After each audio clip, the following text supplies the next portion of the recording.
You are now entering the Thick Goddess Energy Morning Show. We in the building. High priestess in the building, didn't let my fears kill me. Transmuted my pain in that cleanse in the rain. Found out I was working and I conquered my demons. I accepted my purpose and the goddess I became.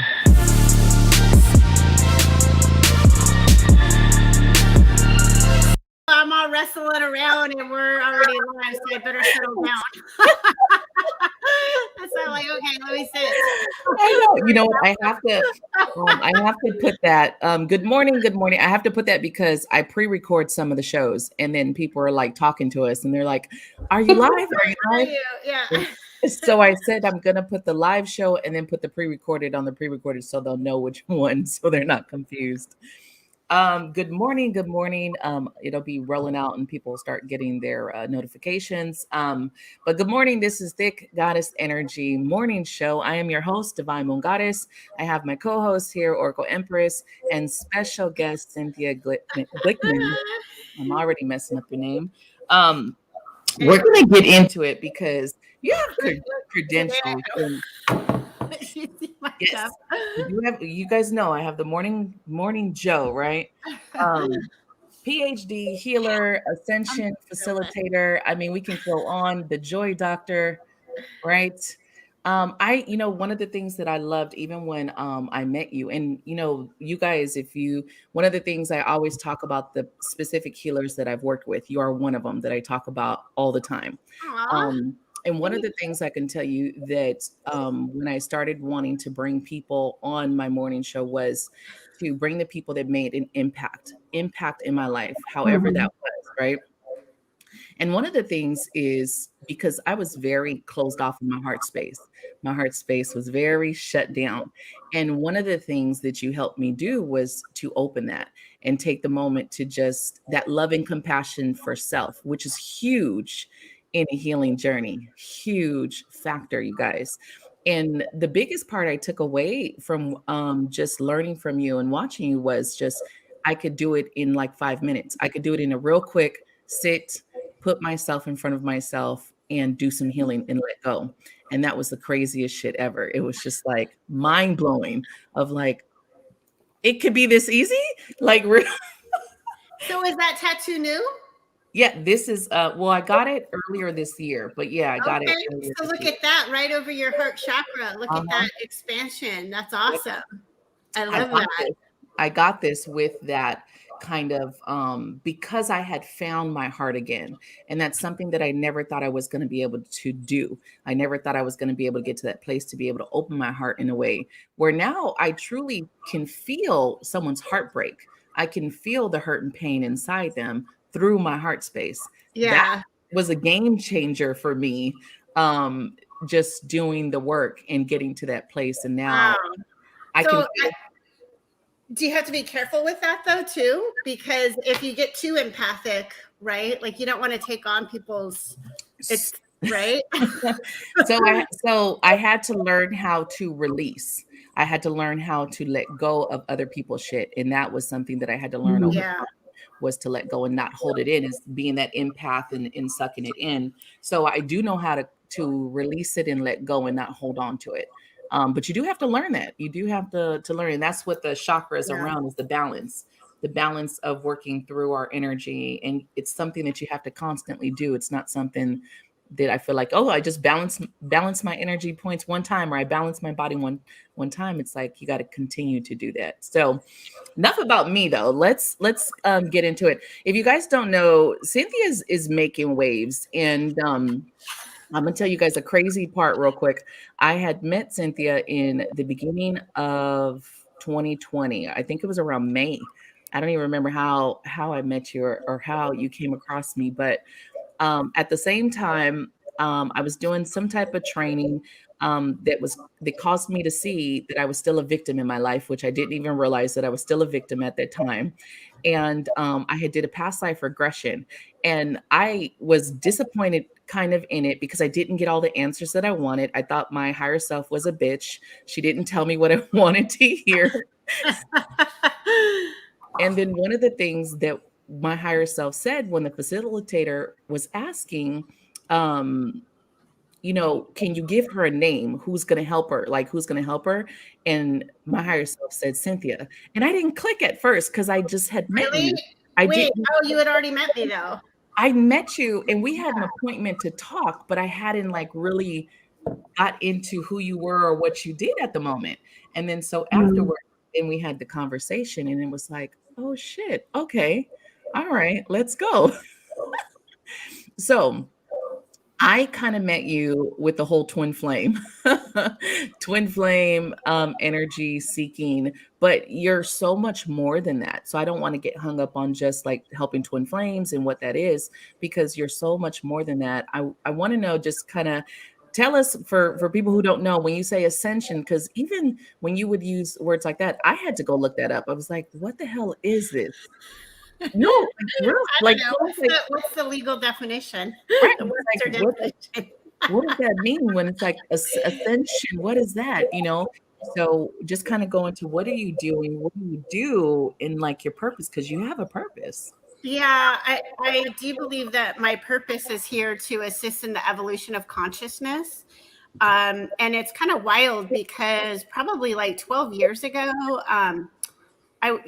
this is back. Well, I still do real estate today, but I was only doing real estate. And I remember I would do this, at the end of a meal, I would always ask for a candle. And it was kind of a ritual where, everybody only celebrates their birthday. Why aren't we celebrating every day? Right. And so people would think I was crazy, but I'm like, yeah, we need a candle. And the waiter would always ask, well, is it somebody's birthday? Well, no, it's a special occasion. How about that? Does that? and Right. and so I started saying that, and it was those words just came to me.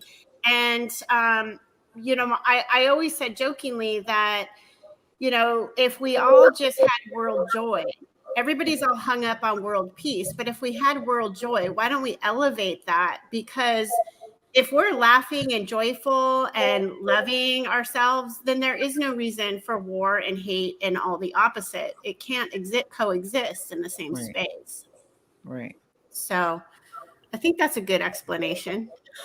I think that's awesome, because we don't realize like joy is different from just being happy. Like, when you get to the point, and what I've realized this past year was the choice to be happy, to stay in that joy, to not let anybody take it from me because it was mine. And that's been a very huge lesson to learn. And if you don't really get that, if you don't understand that, you just don't get it. It's very hard to the concept, because even before I wouldn't get it. It's just like, I want to be happy. I want to be happy.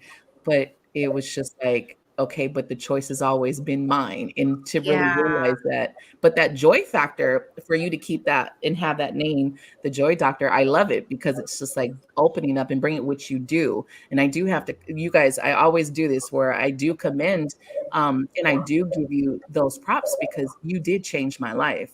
A big, huge part of my path. Well, you made the change. I just facilitated. So, right. Yes. But, Spirit brought you to me to assist. They knew who I needed. Awesome.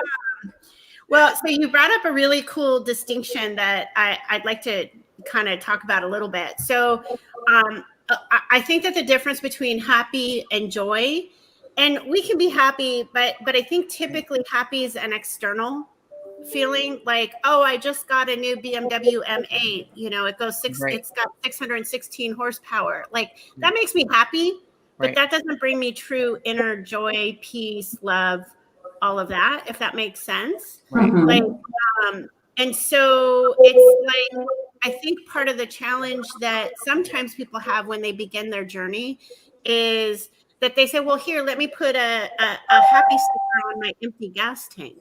Right.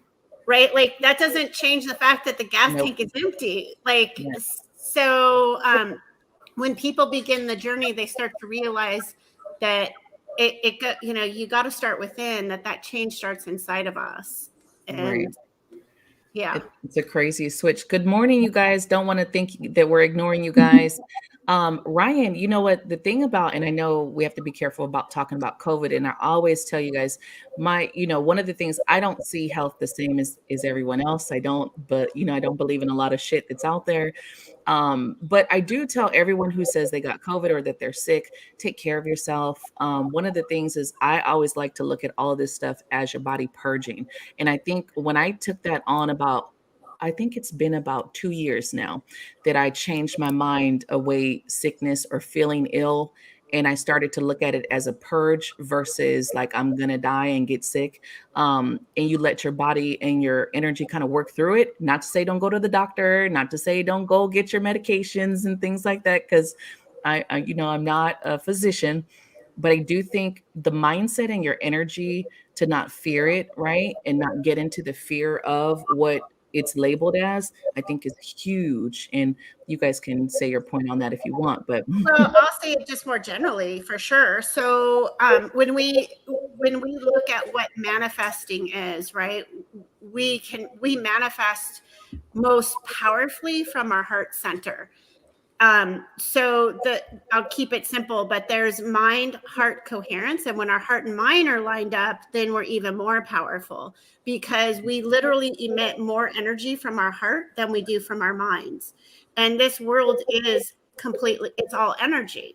right. So when our thoughts are in a place of fear, stress, watching what's going on general media, good for yeah. So then what happens is obviously we can go down that tunnel of whether it be sickness or just not manifesting our desires. So if we say we want abundance, right? If we want a lot of money, but we're like, oh my God, I don't have, oh my God, I need. Well, you're actually coming from that place of fear, right? So versus if you're coming from a place of like, I'm good, I'm healthy, I'm abundant, I have everything my heart desires, then guess what? You get more of that because you're energetically already putting that out there. Right. One of the things that we always bring up with that topic is because, me and Orca always are like, we're two girls from the hood, poor. And I think with you, when you came along and you would say these things, and we would just look like, how the fuck do you get there? Like you say it, do I get there when I know to be poor? And let me tell you, it's crazy because when someone looks at you, all they do is they see you now. They don't know the Cynthia and what you've been through in your. And let me tell you, I'm going to tell you, I did get the book. So. Okay. You guys, we're going to talk a little bit about this book, Daughter of a Poor King. Okay, I had to get the book in support. Right? By Cynthia, that's her book. You could get it. The information, the description in the description is the link to get her book. And to understand someone, you can't look at them at face value because all you see is the person they are now. You don't know the road that they've been through, which your life wasn't always easy from the outside looking in. Oh yeah, it looks great, but when you actually look and read some of the things, which I won't go too much into it, but there were a couple things I will say that stood out to me. And I hope it wasn't too dark for you, because I mean, it is meant to be an inspirational book, but there were some, for me, dark times, right? And even things that I did that could be considered shameful. So. Right. And I didn't get all of it. I think I'm on chapter 13 because I didn't get all the way through because by the time the book came in, I'm at chapter 13. But it's crazy that the first page that stood out to me was on page 33, which 33 is a number for me. Okay. Yeah. That's a number for me. What's on 33? So there's a paragraph, and I just want to read this paragraph because you guys, when we're, it's something that when we're talking about letting go, and when we're talking about forgiveness, is one of the biggest things that keep us stuck is forgiving someone else because of what we feel like they should have done in a situation or our perception. And so this is the paragraph that stuck out to me because once you realize that what someone does is what they do, and once you take that control factor away from it, that allows you to forgive and let go. But hold on to how we feel they should have been in that moment. And that's what keeps us trapped. And I think a lot of people don't realize that. So when I read this, yeah, that's exactly right. Yeah. So when I read this, it says, I can now look at these situations with gratitude that I wasn't more severely burned or even killed falling out of the car, and realize it was simply my perception of the experience. Everyone has the right to interpret his or her life experiences as they see fit. All that is relevant is how you comprehend it and how you have not only coped, but also transmuted the scars in your life. And I thought that was huge, Mm. because we can sit here all day and be like, our parents did this, so and so did this.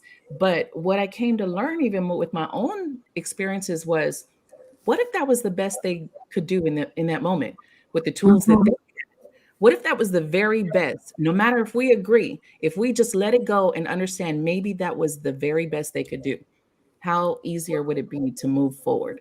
How easier would it be to just Yeah. Yeah. Um, that, that just makes me want to tear up because I'm like, oh, I forgot. Like I that I actually had wise words in there at some point. you,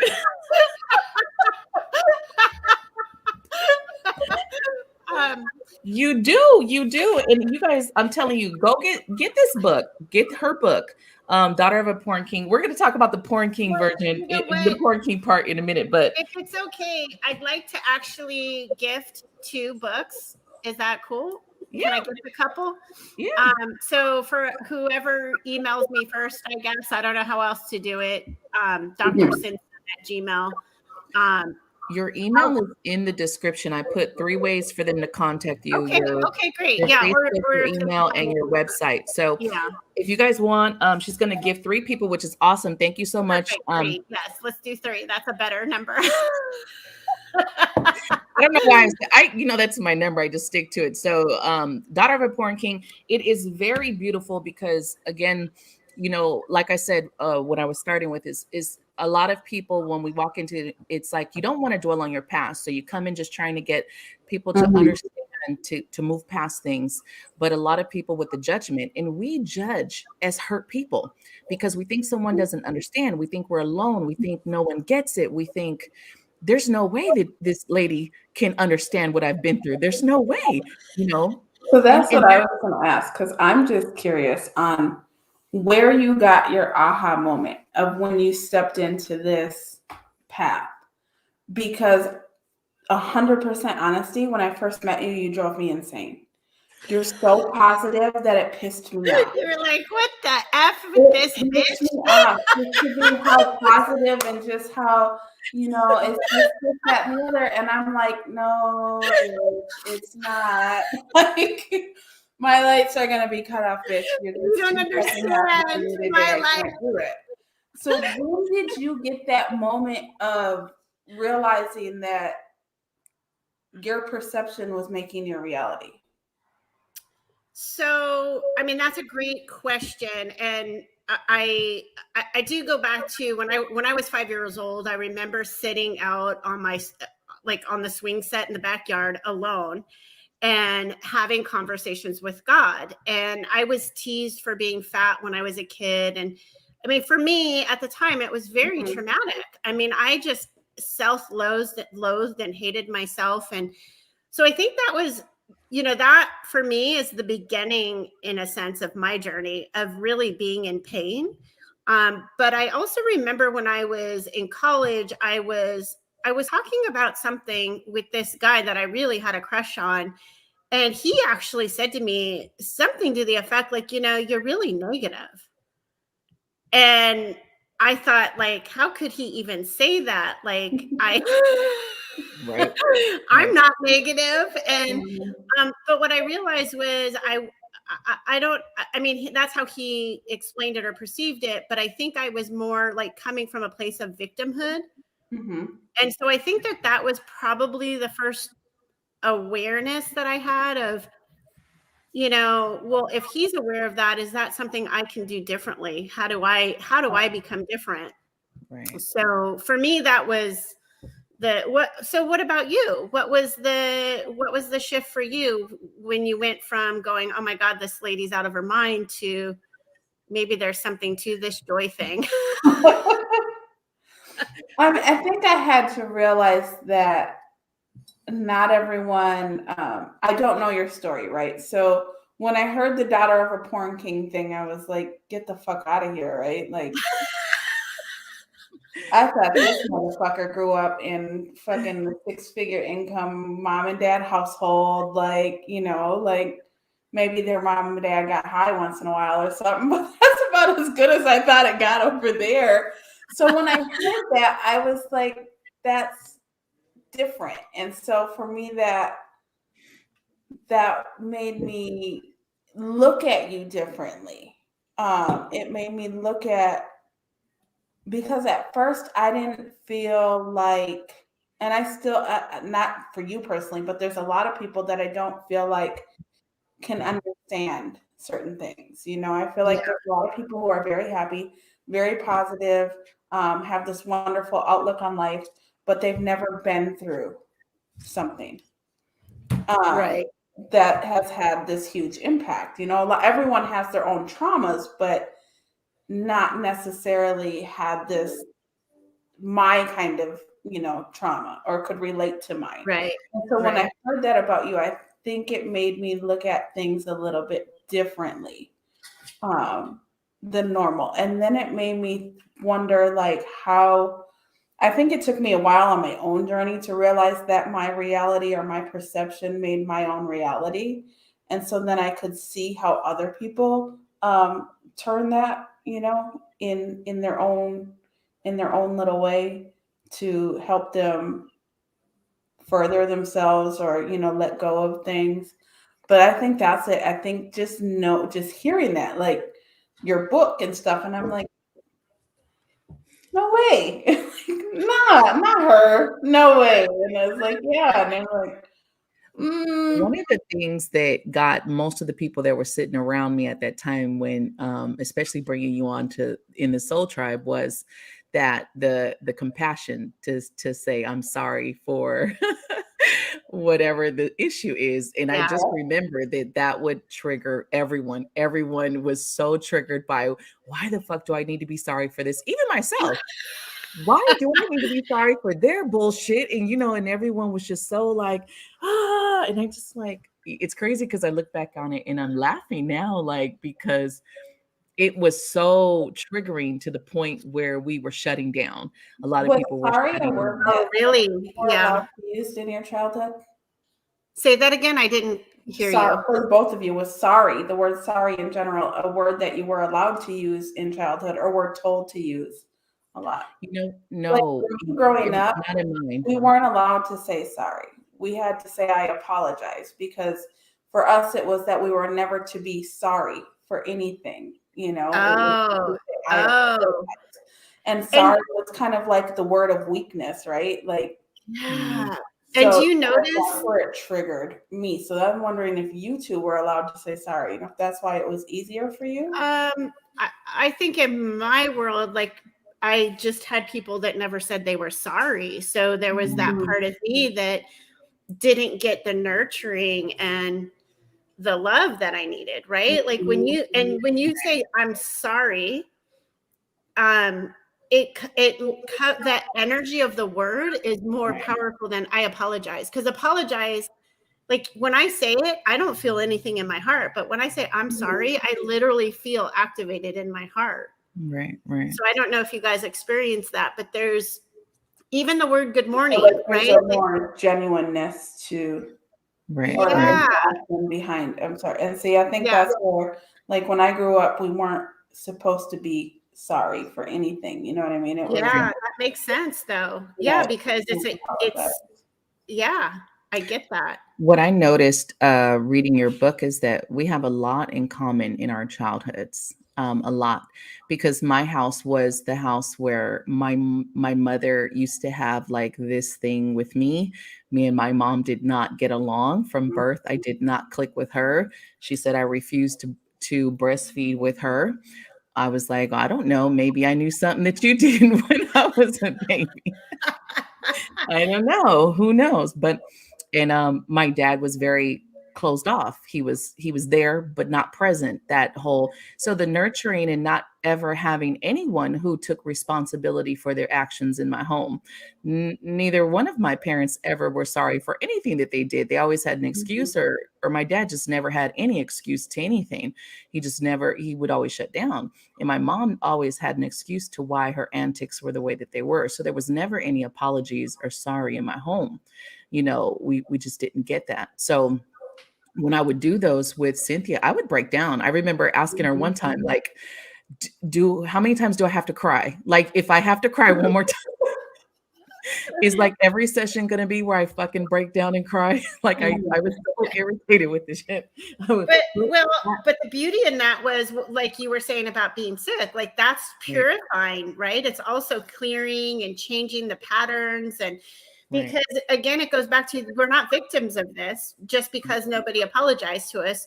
What we, unfortunately, as children, we don't know it. And so as adults, we can go back and give that compassion to that inner child, right? And learn the tools so that we can nurture ourselves and love ourselves and give ourselves what we didn't have. So, right. I had to realize what it meant in those sessions, because I had to step away from the one. You stay in what they did, and it's like, no, I'm not sorry for what they did, but you got to take responsibility, because we do have our own perception. And that's why I just read that piece in the book, because no matter if we're children or not, we still perceive a situation from our eyes, in our experiences, in our judgment, right? And we don't take into account what anyone else on the other side has been through. So that's one of the main things I feel like we get wrong. That's why we have a lot of turmoil and shit that goes on, because we don't take that time to just sit back and say, you know what? I'm seeing it from these lens, and maybe this lens isn't 100% true. Maybe this lens is tainted. Maybe this lens is hurt. Because a lot of that healing that I've done made me realize that a lot of my actions, perceptions, and words against shit was coming from a very hurt place on top of that, Yeah. So then you view everything differently, because it's not, this is not meant as a negative, but it's coming from a not clear place. Right. Right. So. Right. So yeah, a kid, we just didn't have the sorries. We couldn't say anything. So my voice was very, very shut down. I didn't have a voice as a child. So, coming into now, like that's the thing of getting that voice. To be involved so bad, he's like scratching on me. So, this is lucky. This is lucky. Yeah. Anyway. So going into another piece that I found, was the emotional eating, because you were overweight as a child. And so that was very scarring. Now, I was not an overweight child, but then when I got to, after I had my daughter, I was about 17, 18, I blew up because of the fear because I had lost my first daughter. So when I had my second daughter, I literally built a physical shield. Didn't realize they called it PCOS and all this other stuff. Well, actually, I went through probably 10 years of not even knowing what the hell was wrong with me. Just that they kept saying, you need to go work out. Your labs are great. Your labs are all good. You need to get into the gym. And no matter what I would do, I would slim down. Then I would get back into these moments of blowing up. And I noticed every time it had to do with someone getting too close to my heart or the love factor is when I blew up. And I would gain all this weight, and it would just be like, but after, you have to go back and kind of look like what was happening at those times where my body would do that. And then when I, was coming into like this path and healing, Spirit kept telling me that I wasn't going to lose weight quickly, like that my weight had to do with my healing. And I didn't understand that. I did not understand that. But the emotional eating, what people don't realize is because they think, oh, you're just overeating and you should be able to just quit it. But I think people don't realize that level of connection with food when you're emotionally eating. And it's not just that you're being this lazy fat ass, that you're just, you're just overeating for no reason at all. It's that connection of comfort that you can't find nowhere else. No one can provide it or give it to you, but you don't realize that. So you go to whatever is next to you or whatever you can access, which happens to be food. And I think a lot of people don't realize that connection. They're just like, oh, you're overeating. Stop overeating. And it's like, Yeah. you think I want to eat a whole pie right now? I know. It's kind of funny because I always see these programs, and there's nothing wrong with that. Like, it is good to learn the tools of healthy eating and the tools of, being active. But I think if we prioritize our own, the stuff going on with us, right? As we start to drop the baggage or drop the emotional weight, we start to lose the physical weight. And so when that is addressed, then those other outside tools will work, right? But if you're trying to, it's working backwards, right? Like saying, oh, let's go on a diet. Like, okay, let's focus on that and discipline yourself. Like, I don't believe that necessarily works, because you really haven't addressed what was going on inside, right? Right. That, like, the core issue inside, you're just like, okay, and I'm going to go, and it sounds good. I'm going to go and I'm going to work out and I'm going to do this. And I just remember getting frustrated, because I was just like, okay, I'm doing everything that everyone's telling me. It's not working. Why is it not working? And then I would literally eat something, and then the next day my uniform would be tighter. I would have gained like 5 to 10 pounds in like overnight. And I would go to the doctor and they would be like, your labs are fine. Go to the gym, eat healthy. And I would eat salads like freaking 30 days straight and no real weight loss. And so it would drive me crazy. But what I didn't realize is that I was carrying so much hurt and pain and baggage, and in my physical body is where it was being stored. And that changed my mind about health completely. This past year, I've lost almost 60 pounds. That's awesome. Congratulations. Thank you. And I tell people, like, no bullshit. This isn't because I've been hitting the gym. I did hit the gym for like a month and a half. But this was just purely getting up, getting active, walking about 4 miles a day, and then letting shit go, like really letting shit go and opening up my heart space. And that was the game changer. That was the kicker. That is so awesome. I didn't need to armor myself anymore. And I think what happened with food, especially because I've been an emotional eater. I've been one of those people who did turn to the comfort of food at times. You just do. You're like, fuck it. I'm going to be overweight. Why not eat what I want? But I came across something that talked about eating for sustainability. And that kind of hit me.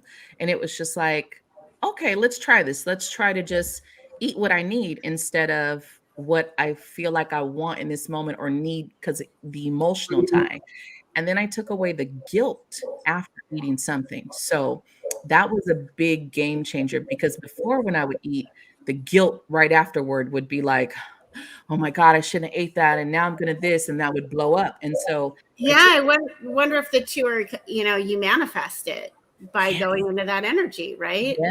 Yes. And so now I have no guilt. If I want to eat, I eat. If I decide I'm out, I want to try some greasy ass food, hell, I do it. No weight taken on from it, because there's no guilt. I'm not with the negative emotions behind it.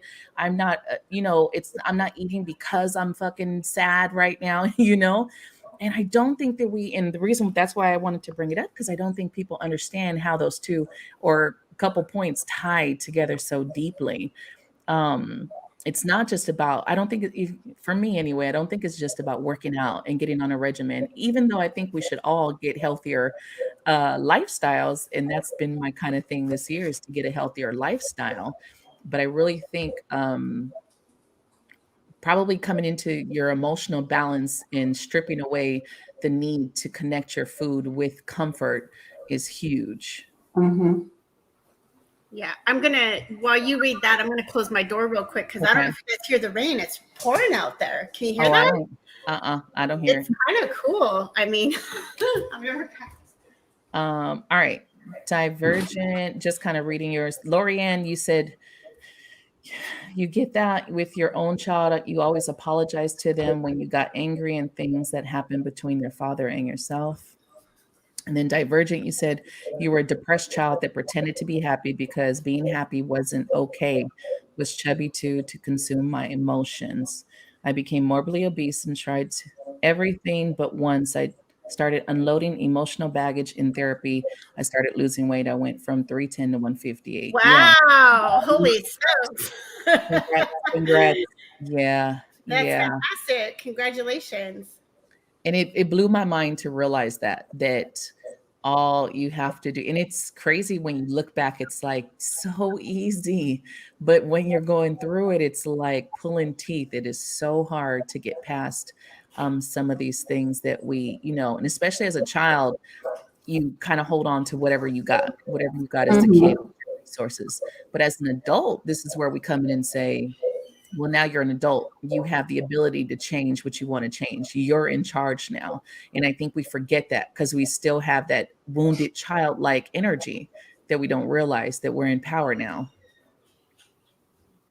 Yeah. So I wanted to kind of go a little bit on a tangent, if that's okay, but it ties in. So, so one of the things is people have always said, you don't choose your family. I actually believe that before we got here, we did choose our family, but we also have a choice if we have family members that are toxic. And I had an interesting interaction with somebody. Of course, like there's different beliefs on this, but I believe that if we truly love ourselves and are fully empowered, that it's okay that we can let go of that too. Like we do not have to involve ourselves in that in any way. And I heard so this was actually somebody I was interviewing, so I'll keep names out, but they were talking about, oh yeah, but I set boundaries and I do this and I do that. Well, I think that that's levels of evolution, because there is a place in your journey where you have to learn how to set boundaries. Mhm. But then as you continue to, and back to that word you were talking about, ascend, so ascend, like moving up in your evolution, you come to a place where you don't have to set boundaries at all, because when you're fully embodying who you really are, like you're too powerful. Those other things can't touch you. You don't need boundaries because it's just there, if that makes sense. Like, Right. so, anyway, so my point being, like, so even if we've had these things happen in our childhood and family members that, especially coming into the holidays, like it's okay to have, to create our own families, that are soul families. So, Right. I yeah. wholeheartedly stand behind that. That is one of my main things that my viewers can say, is that I will be like, I don't care if it's your mother. If your mother is toxic and you guys can't get to that next level, then let it go. Because I don't believe, even as someone who's your parent, I don't believe you should ever have to take shit. And I did, in my life, I did. I just accepted it. I dealt with it. This is my mom. It's whatever. I have to love her. Well, you can still Right. love her from afar. afar. Like, I know how to send love remotely. I don't have to be in that space. Right. Yeah, So, I just got to that point in my life where it was just like, no more. I don't care who you are, no more. I can't do the toxicity. I can't do the negative conversations. So if all you got for me is negative ass shit, then sorry, we're not having that conversation. We're not talking. And it does take a lot, because I think we tend to hold on to what we know. That's all we have. Mhm. And that fear of being alone is huge. That fear of stripping away everything that you know and being alone, a lot of people can't. That's a struggle. That's one of the biggest things I've seen a lot of people is, well, if I do this, then who do I have left?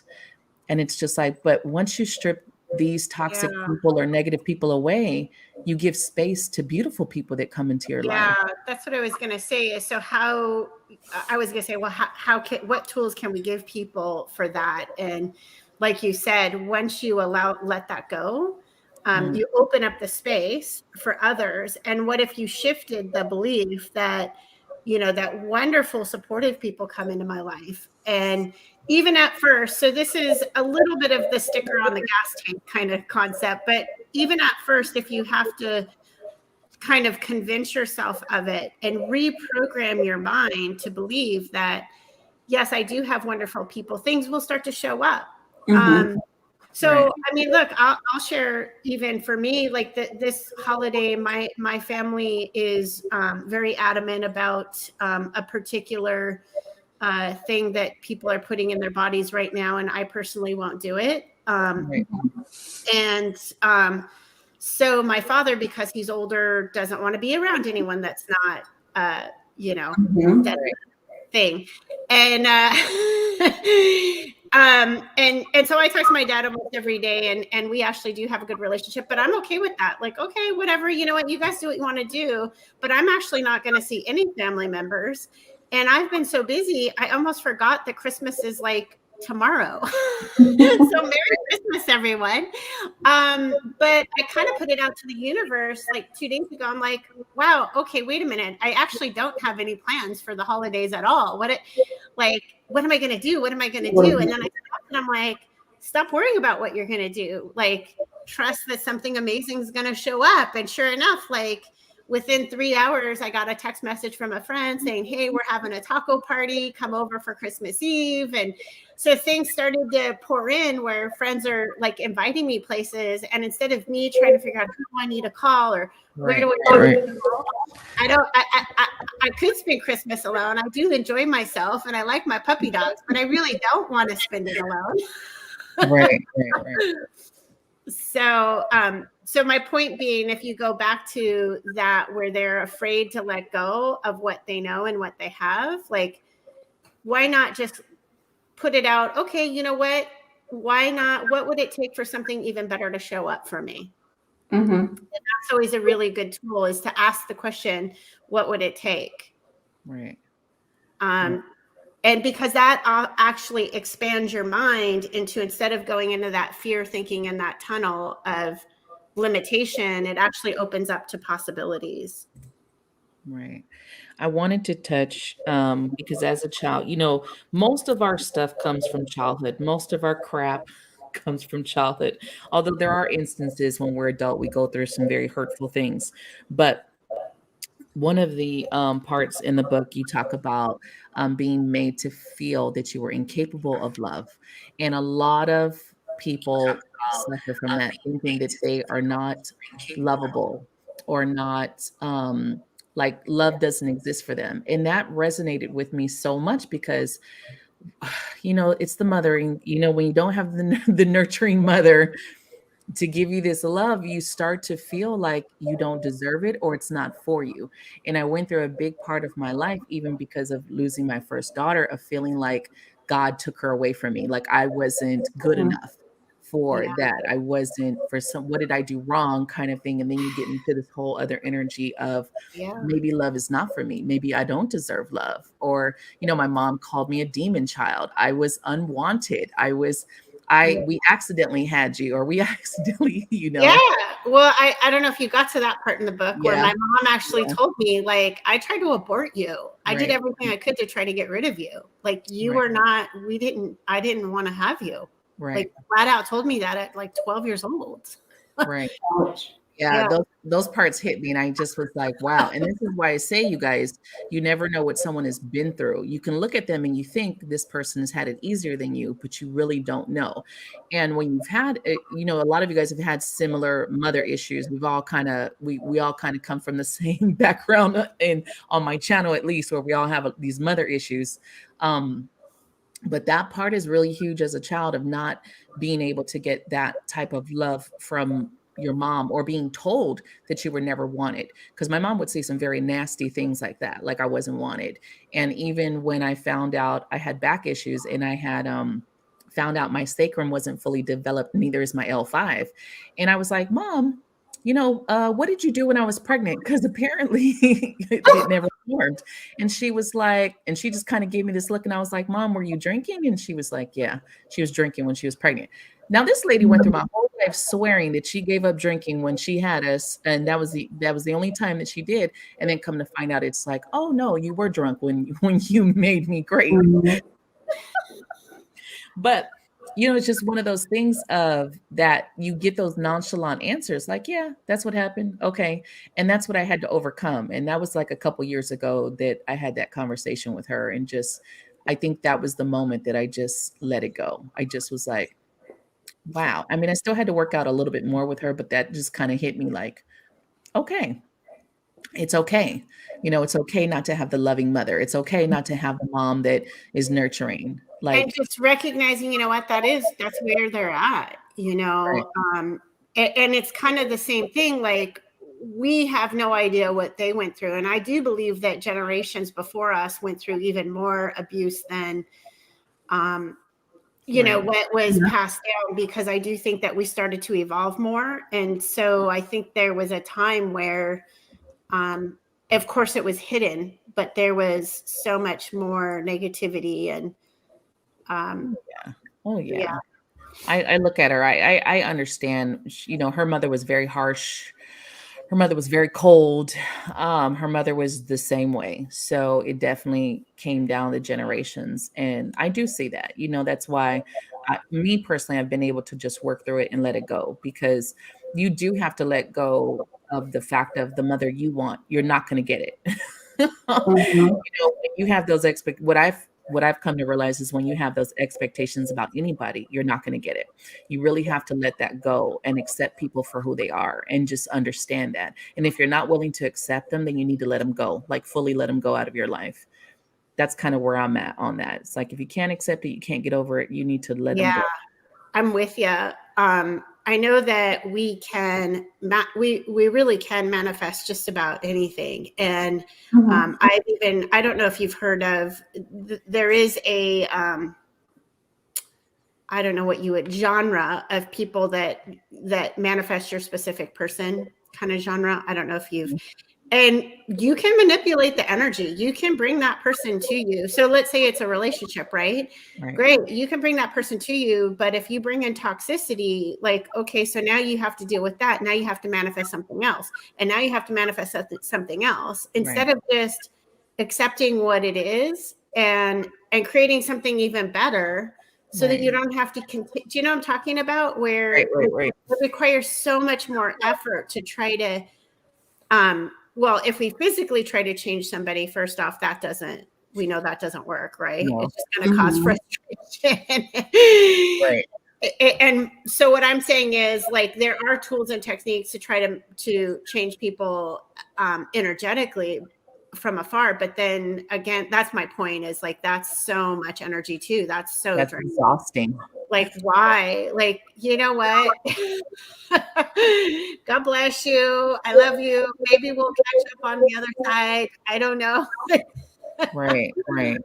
I think it's exhausting to energetically because even if we look at in the world of rituals, because I'm a ritualist too, even with that, and I do explain to clients, like, the energy that you have to use to try to keep this the way that you want, you will literally be paying someone for a very long time to manipulate this energy, because it can be done. That's but the point. It's not going to be what you want. It's not going to be Prince Charming over here. It's not, and we have to go through these kind of conversations with people all the time about this. Yeah. Do you think there's an extreme, is that the word I want to use? Do you think there's an extreme to that issue, though, with cutting people off? Because I mean, I have some of those issues, but I lived with my grandparents who made me feel like not having my mom or dad was normal, right? Like, I was still in a very loving household, and I didn't see it as abnormal living with my grandparents. But I have this thing to where I can cut people off so easily and never speak to you again, or become very cold. Are you a Scorpio? Not at all. No, Divine Moon Goddess is a Scorpio, I am right? a Cancer, right? Crazy. Well, my thing is now. Teasing. I don't know. These signs better than I do. It's sad to say, and it frustrates me, but I even love my children conditionally. I can cut my own children off with no problem. And I very much so love my children conditionally. I don't have the unconditional love for anybody in my life. So I'm wondering if you feel like there's an extreme to just allowing to let go of those that don't serve you or that aren't there to better you, to cutting your whole self off emotionally. So I think that that's a very, it's a good question. I actually have a question back for you. Do you feel that you love yourself unconditionally? Well, I guess for me, I love myself unconditionally because anything I do, I know what I'm doing, right? And so I'm one of those people who does what I do and I don't really have the regret of anything that I've ever done.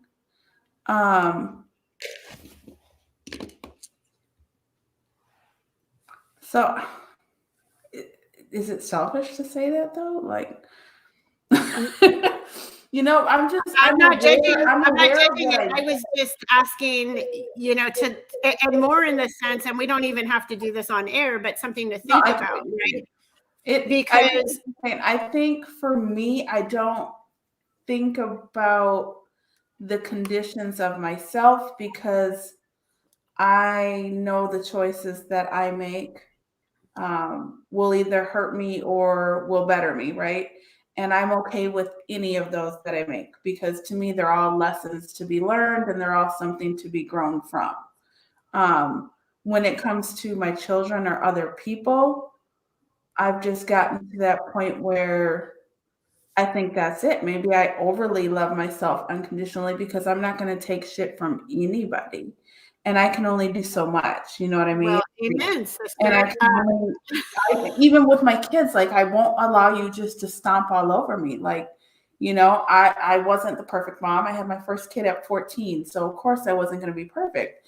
But I apologize or I am sorry or for the things that I didn't do with you that I have done with my other kids when I got older and had my last two, or the things that I've learned from.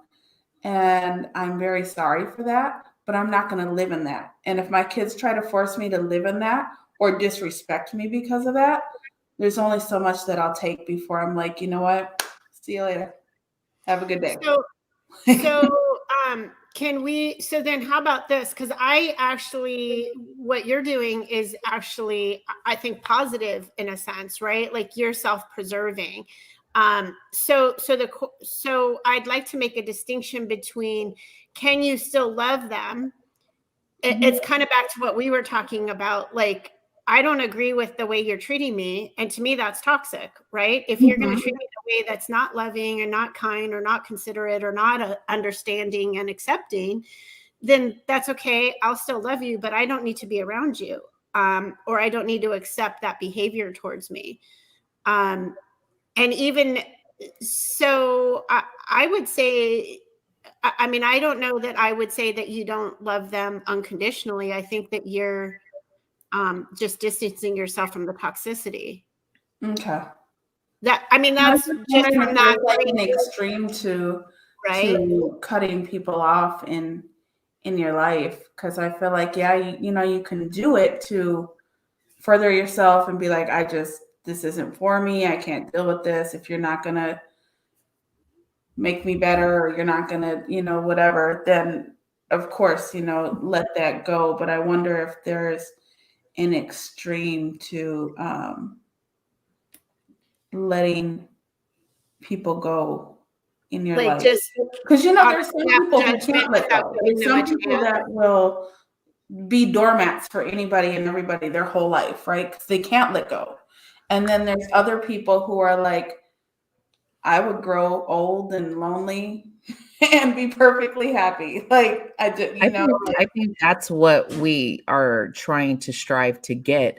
And I can speak from someone who was opposite. Not that I would ever let my children or someone disrespect me without me going toe to toe with someone, because I very much would stand up for myself. But especially like with the kids and stuff, you do tolerate because you're trying to change the dynamic between the person. You get into the fear of loss, even though this is not a situation you want to be in. And I think that is where a lot of us struggle to get to be able to say, you know what? We're not compatible. I don't care if you are my mom. We're not compatible. We're always arguing. We're always in this space of negativity. You stay over there. I'm gonna stay over there, and maybe we'll see each other. Maybe we won't. And I think that's the biggest problem. And I think that's the problem, because people drill it into you like you have to deal with these people. You have to, this is your family. And I think if more people were able to let go, it would be better. You wouldn't have all the craziness that you go throughout your life of trying to deal with people that you can't stand because they're family. you know? So Oracle, do we want to go by Oracle? What's the Impress? So, you know, I do think that it's also an opportunity to look at, to also question yourself when you do it, right? Like, is there, so I'm pretty quick at that too. If I know that, oh, wow, this person isn't what I thought, or this is not going to be a positive influence in my life, done, right? Like, but I will check in with myself. Is there something in this for me? Is there something, is it me being triggered, or is it actually, I'm just objectively seeing their behavior and realizing that's not, I love myself too much, right? Or I respect myself too much to allow that. So it is an opportunity to at least look at that, right? Because when it comes to family, I think it's a little tougher. But if you're talking about like everybody that comes into your life, right, and you're just like bobbing and weaving, Right. to at least take a look and go, okay, you know, let's look inside for just at least a minute and at least check in. I always do, and I think as you know yourself pretty well, and as you continue to do the work, it is a snap judgment. Like, okay, I know that this isn't mine. I know that this isn't mine. So God bless you, and be on your way. Right. Tiffany, I'm not doing readings right now. I can at the end of the show if you still want one. We can sing you some love. Right. Right now, we're going to sing you some love until further.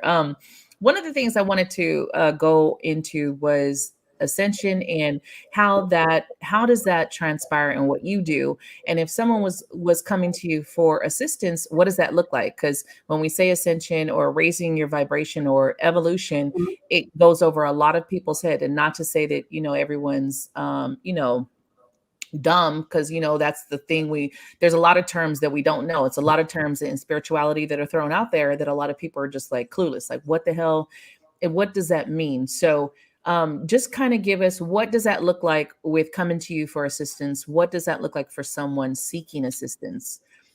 Well, I'm, the program that you did, I've packaged that. So I'm launching that again. It's right now on my website. It's just called Finding Your J Spot, J for Joy. But it's an Ascension course. And it just begins with the basics of what frequency is, and then working through some of your internal stuff. And then if you want to take it further, I am doing a limited amount of one-on-one coaching. And so again, that's on my website, just cynthiaglickman.com. Right. And now, you guys, I did have the privilege to go through her course. It was 90 days at the time. I don't know if it's still 90 days, but it was 90 days. And it really did open up my eyes to a lot of things, especially being stuck in these patterns of holding on to shit. I would call it patterns of holding on to shit, because we really get stuck in. And at the time, I was still in the very beginning of my twin flame journey. And there was a lot of things that I did not understand of those terms.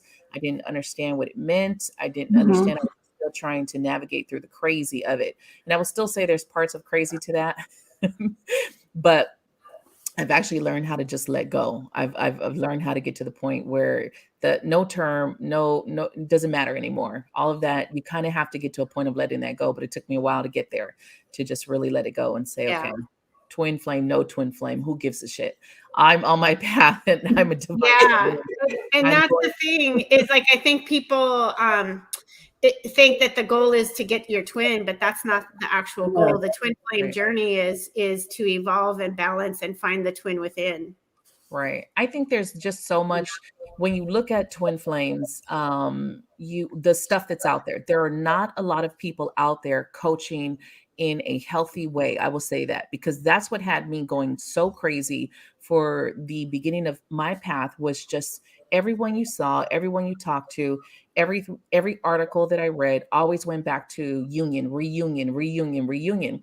Oh, the steps to get there, this, that, and the third. And it would drive me fucking insane, because it's just like, I need to be able to function as a person. I need to be able to function as me. The worst thing in when, yes, it brought me to this path. Yes, it's what, got me to awaken to the point of where I am.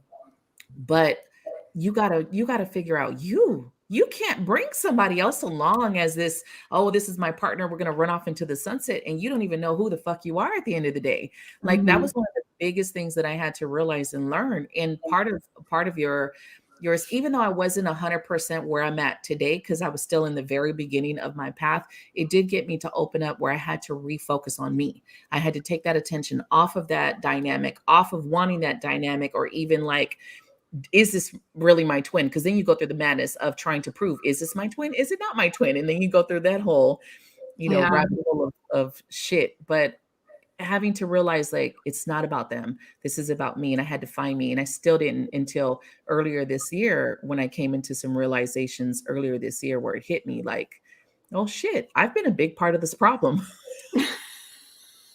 I have not been the fucking solution. I've been a part of the problem. Okay. What's the common denominator in all of this? Me. And I had to say that to myself this year, like, no, now we do better. Now we do better for ourselves. And I think that's one of the biggest things of just learning. So she definitely works with twin flames, you guys.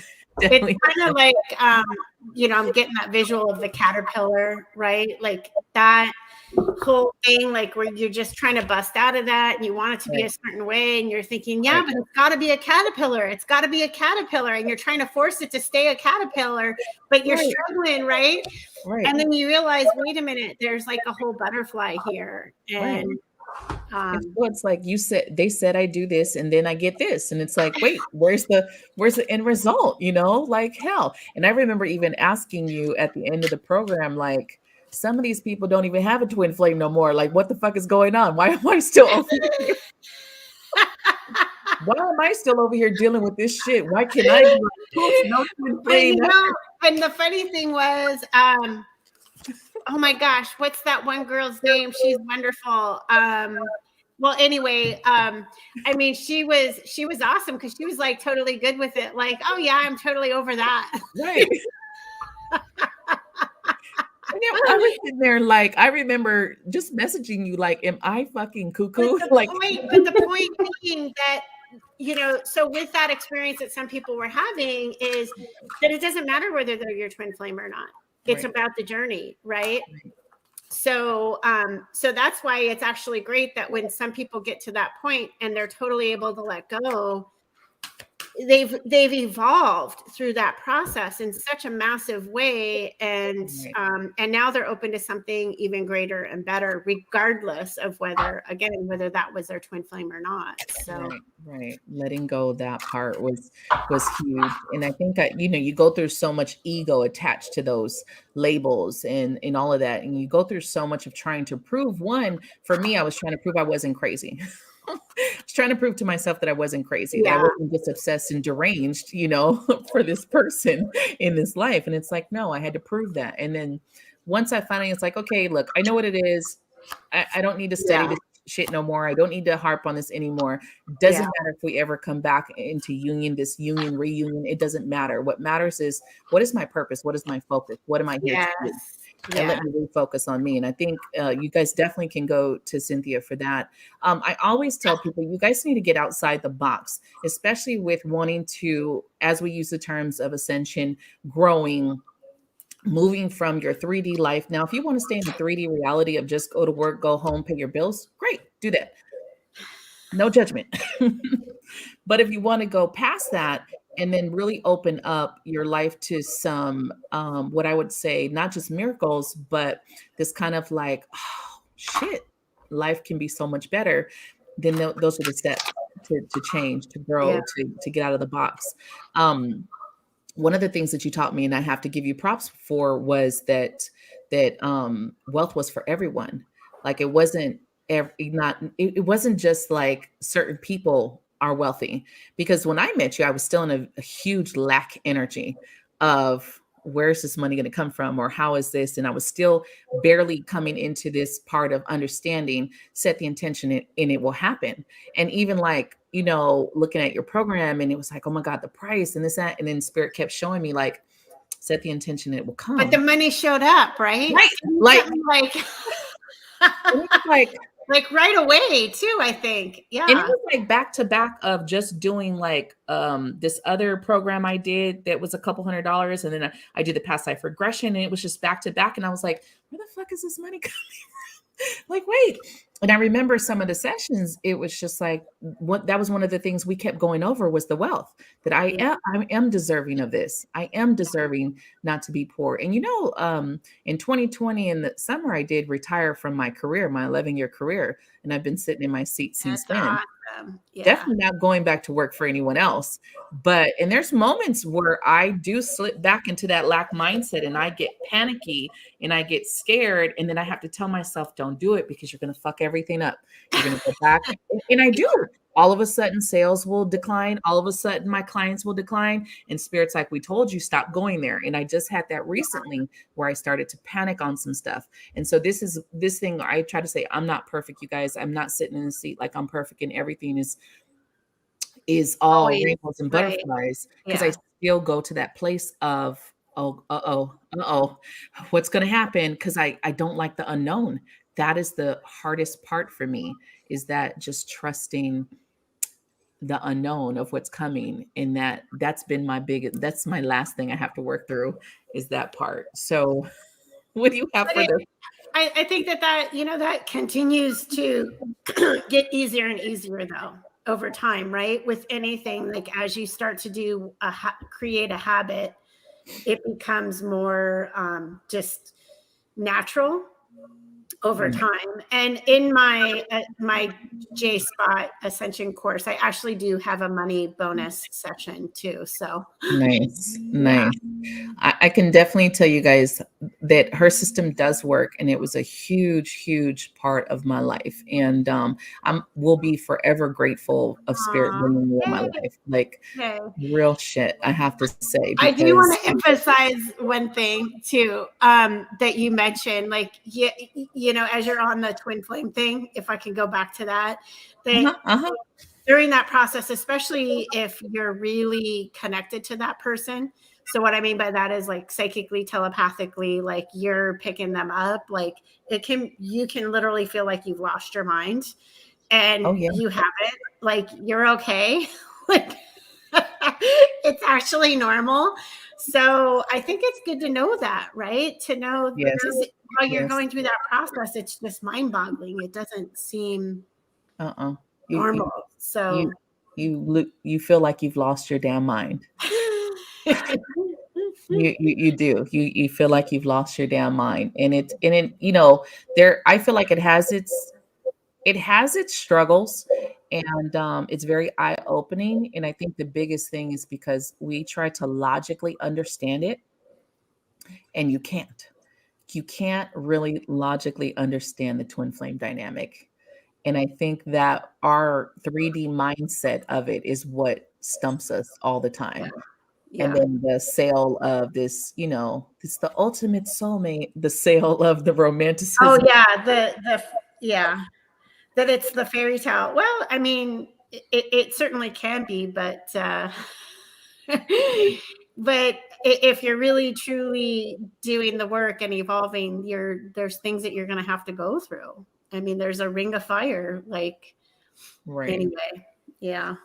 So just wanted to touch real quick, because I know we're at an hour, but I wanted to just touch because you have come a long way in your journey to where you are really big on the ascension and the planetary. Like, even if you guys go to her YouTube is in the description, you can go watch her videos. It's very much on the bigger picture. How do you stay in that? Because I think we get so trapped in our day-to-day, in our, what I say, minor shit that we got going on, that it's very hard to step out of that and get into how do I help in this world. And I think a lot of people are struggling with finding their purpose. A lot of people don't have that. That's one of the biggest struggles that I see, is that people are just so lost. It's like, how do I help? How do I get involved? How do I take these steps? So, so there's a couple questions in that. Let me start with the first one, which was, what do I do every day to not get kind of pulled, or right? from what's happening in the world. Every morning, I spend love time with my puppy dogs. And in that love time, it could be a combination of things, but one of the quick and easy, most important tools that any of you can take away right away is, opening up my heart and breathing in the love vibration. So do you remember that, where we used to do the connecting up and connecting down into Mother Earth? Mm-hmm. So if you just breathe in love into your heart and fill your whole body with love, and then with that love energy, you might already start to see like people come into your life, like visions, whatever. If anybody shows up in love, and then I project love to my home, to my street, to my city, and then I expand it out to all the way out to planet Earth, surrounding the Earth, and then out to the cosmos. So by doing that exercise, you're assisting in the healing of the planet. You can do again in 5 minutes time. Right. You're also doing something internally. And I always, like, my favorite 2 quotes are Muhammad Gandhi, be the change you want to see in the world, right? If we're seeing a hate and, duality playing out, then that means that's what's going on within you. So if you're putting love into the world, you're going to see more love. You're going to experience more love. Right. And also the other quote is, the kingdom of heaven is within. And so if we can remember those 2 things, they're kind of one and the same, in my opinion, because if the kingdom of heaven is within, then why are we all, distracted, going without, people are on these all the time, right? Like, I catch myself sometimes, but I was at the gym the other day and there was a guy literally sitting on a bench the entire time I worked out. He never moved off that bench and he was looking at his phone the entire time. And I'm like, wow, like, people are not, you're here at the gym and you're not even living, like, you're not even, right. You know what I'm saying? Or interacting with other humans, or here to do what you want to do. So I think if you start with, that's my biggest solution. And then the second question was for people that don't know what their purpose is, right? So I think, again, like asking better questions then. Like, instead of saying, well, what's my purpose? What's my purpose? What's my purpose? Right? Like, you're always in the wanting of the question, right? Instead of being in the answer. Right. So what would be the energy of the answer? Right? So what is my purpose? Right? Like, like, being in the energy, well, what would it feel like to be in your purpose? And if you were feeling the energy of that, what would you be doing? It's the same question, but turned around a little bit. Do you feel the difference? Right. So those are my quick solutions. I just think it's awesome. I think we over process, and even myself in this path, I've had to sit like, what am I doing? Where are we going? And then I'll have to go, okay, just spirit, show me. And then they're always like, this is where you need to be now. And yeah, I've gotten used to this. Okay, this is right now. And then wherever we go next. So yeah, so that's awesome too, is right, instead of trying to get ahead of it. So it's nice to be in the end, right? But also, like, when you're driving from, where are you at now? You're in Florida, right? Florida. If you were driving from Florida to California, you wouldn't actually see California yet. Nope. Right? You're going to see the next piece of the road and the next piece of the road as you go along, right? So so it's okay to just ask that question, is what's my next step? Right. And just allow that answer to come, instead of being in the wanting of, I need to know what's my next step. The crazy wanting to know. Yeah. All right. Okay, so I know we don't want to keep you too long. You guys get our book if you want to know more about Daughter of a Poor King. Like I said, I didn't get all the way through it, but it just made me realize that you know, if we can just take that step back and stop looking at someone as if they won't understand. You never know someone's journey. You never know what they've been through. And just open up to just have those conversations. You'll be surprised at who's been through what and can relate to your situation. And then you get to understand and feel that you're not alone.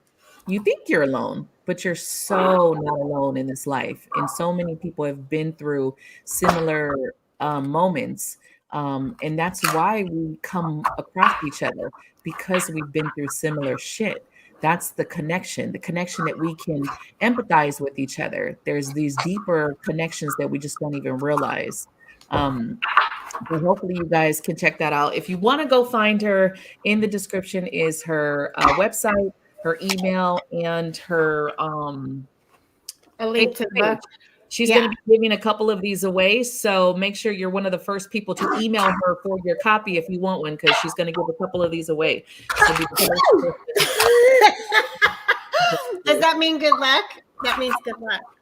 I don't know. I don't really care when people sneeze. A lot of people think I'm rude. I'm just like, you're sneezing, that your body's doing what it needs to do.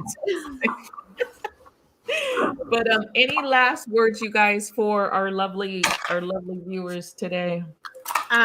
Just sending love, happy holidays. Stay away from the mainstream media. Yes. Yeah, that's probably one of the number one best things you can do right, to start on your journey of being joyful.